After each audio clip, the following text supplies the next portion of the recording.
انداز دیکھیے، ارشاد فرمایا والعصر، رب فرماتا ہے مجھے زمانے کی قسم ہو۔ اللہ کو بھی قسم اٹھانے کی ضرورت ہے، مالک کریم کو بھی کیا حاجت ہے کہ وہ قسم اٹھائے، لیکن تاکید کر کے بات ذہن میں اتارنے کے لیے۔ انسان کا مزاج ہوتا ہے نا، جس بات پہ قسم اٹھائی جائے اس کو انسان سمجھتا ہے زیادہ پکی ہے، تو طبع انسانی کے مطابق بات کی، فرمایا والعصر، زمانے کی قسم ہو۔ انسان کو پیدا کرنے والا رب قسم اٹھا کے انسان کی ایک بات کرتا ہے، والعصر، مجھے قسم ہو زمانے کی، ان الانسان لفی خسر۔ انسان کو پیدا کرنے والا رب فرماتا ہے بے شک انسان خسارے میں، گھاٹے میں، نقصان میں۔ لوگ اس کو کہہ رہے ہیں بڑا سیٹ ہے، لوگ کہہ رہے ہیں بڑا کامیاب ہے، یہ بھی کہہ رہا ہے اللہ کا بڑا شکر ہے، لیکن پیدا کرنے والا رب، انسان کو بنانے والا، اس کو جاننے والا رب فرماتا ہے مجھے زمانے کی قسم ہو یہ نقصان میں ہے۔ اور خسارہ اس خسارے کو نہیں کہتے ہیں کہ لوگ کہتے ہیں میں نے کاروبار کیا تھا تو نفع نہیں ہوا، نقصان ہوا۔ خسارہ اس خسارے کو کہتے ہیں جو اصل مال بھی ضائع ہو جائے، راس المال بھی ضائع ہو جائے تو کہتے ہیں خسارہ ہوا ہے، یعنی اس کے پاس جو تھا اس میں بھی یہ خسارے میں کہ یا اللہ سارے خسارے میں ہے؟ فرمایا نہیں، الا الذین آمنوا، جن میں 4 صفتیں پائی جائیں وہ نہیں خسارے میں۔ ان میں پہلی صفت یہ ہے کہ الا الذین آمنوا، بے شک وہ لوگ جو ایمان لائے، مگر وہ لوگ جو ایمان لے آئے، جن کا ایمان مضبوط ہو، جن کا عقیدہ ہو کہ اللہ ہمارا رب ہے، وہی پیدا کرنے والا ہے، وہی رزق دینے والا ہے، اسی کی تقدیر کا غلبہ ہے، رب کریم ذرے ذرے کو جانتا ہے، اللہ تعالیٰ نے جس حال میں رکھا ہے یہی حال میرے لیے بہتر ہے۔ انسان محنت پوری کرے، نتیجہ اپنے رب پہ چھوڑ دے، اسباب سارے جمع کرے، بھروسہ اپنے اللہ تعالیٰ پہ کرے، عقائد کے لحاظ سے پختہ ہو، اور پھر اس کا عقیدہ ہو کہ بعد از خدا بزرگ توئی قصہ مختصر، کائنات میں سب سے عرفہ والا، عظمتوں والے، شانوں والے، بلندیوں والے، رفتوں والے، کائنات کے امام، نبیوں کے امام، رسولوں کے امام، فرشتوں کے امام، محبوب مطلق اگر کوئی ہے تو جناب محمد الرسول اللہ ہے صلی اللہ تعالی علیہ وسلم۔ سب سے اولا ہو اعلیٰ ہمارا نبی، سب سے بالا ہو اعلیٰ ہمارا نبی، اپنے مولا کا پیارا ہمارا نبی، اور دونوں عالم کا دھولا ہمارا نبی۔ نظریاتی پختگی حاصل ہو، عقائد پختہ ہو، ایمان میں عقائد پوری طرح داخل ہے، عقائد اہل سنت کا پابند ہو بندہ۔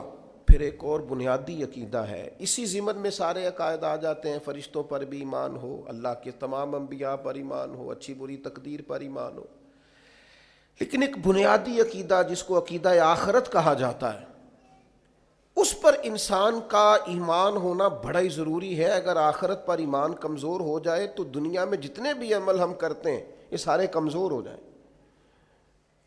یہ جو لوگ ڈپریشن میں، ٹینشن میں، انزائٹی میں چلے جاتے ہیں اور ایک بات بار بار کرتے ہیں کہ میرے ہی ساتھ ایسا کیوں ہوتا ہے، آخر بڑی ہی کوشش کے بعد میں ہی ناکام کیوں رہ گیا، تو انہیں بتایا جائے گا کہ کامیابی پتہ کیا ہے؟ لا یستوی اصحاب النار و اصحاب الجنہ، اصحاب الجنت هم الفائزون۔ جنتی اور جہنمی برابر نہیں ہیں، کامیاب وہ ہیں جنہیں اللہ تعالیٰ نے اصحاب جنت بنایا ہے۔ جو جنتی ہیں وہ کامیاب ہیں، جس کو اپنی آخرت کے تعلق سے اللہ تعالیٰ نے فکر سلیم دی ہے، راہ ہدایت دی ہے، اعمال حسنہ پر استقامت دی، اور وہ سمجھتا ہے کہ میں محنت اپنی آخرت کو ٹھیک کرنے کے لیے کر رہا ہوں، جد و جہد میری اپنی قبر کے لیے، حشر کے لیے، آخرت کے لیے۔ آخرت پر جس بندے کی توجہ ہے وہ بندہ کامیاب ہے۔ اس لیے دنیا میں اگر دنیاوی طور پر کوئی ناکامی آ بھی جائے تو کوئی اتنی بڑی ناکامی نہیں ہے، اس لیے کہ اصل کامیابی آخرت کی کامیابی۔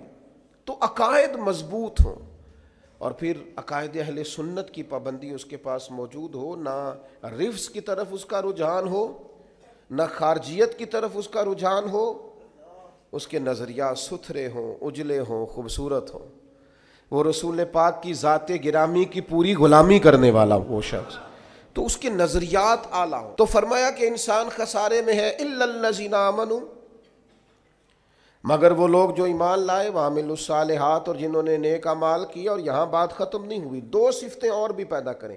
یہ دو باتیں ان کی اپنی ذات تک تھیں، آمنوا وعملوا الصالحات، یہ دو باتیں ان کے اپنے لیے تھیں۔ اب وہ سوسائٹی کو کیا دیں؟ دو کام معاشرے کے لیے بھی کریں، وتواصوا بالحق، حق بات کی نصیحت کریں وہ معاشرے میں، خیر کی بات کی نصیحت کریں، وائرل باتیں نہ کریں کہ آج کل یہ موضوع چل رہا ہے تو ذرا میں اس پر بولوں گا تو کچھ ویوز میرے بھی بڑھ جائیں گے، وائرل باتیں نہیں کریں۔ وہ وتواصوا بالحق، وہ حق بات کی نصیحت کریں، کلمہ حق کہیں اور حکمت کے ساتھ کہیں، ادعو الی سبیل ربک بالحکمہ، دانائی کے ساتھ کہیں، لوگوں کو سمجھانے کی نیت سے کہیں، کلمہ حق ان کی زبان پر آئے۔ اور میرے نبی پاک علیہ السلام نے فرمایا سب سے افضل جہاد ظالم بادشاہ کے سامنے کلمہ حق کہنا ہے۔ آپ حق کے ساتھ کھڑے ہوں، پھر آپ لوگوں کو امر بالمعروف کریں، پھر نہی عن المنکر کہیں، اور وہ بھی بندہ دیکھ کے نہیں۔ اگر امیر آدمی غلطی کر رہا ہے تو پھر آپ خاموش ہیں، اور کسی غریب کو کرتے دیکھ لیا ہے تو آپ نے دینی حکمت کو بھی پیش نظر نہیں رکھا اور اسے رسوائی کر دیا ہے، آپ نے اسے سخت ترین تکلیف سے گزار دیا ہے۔ حق بات کی نصیحت کریں، اور جو لوگ حق بات کہتے ہیں نا ان پر تکلیف بھی آتی ہے۔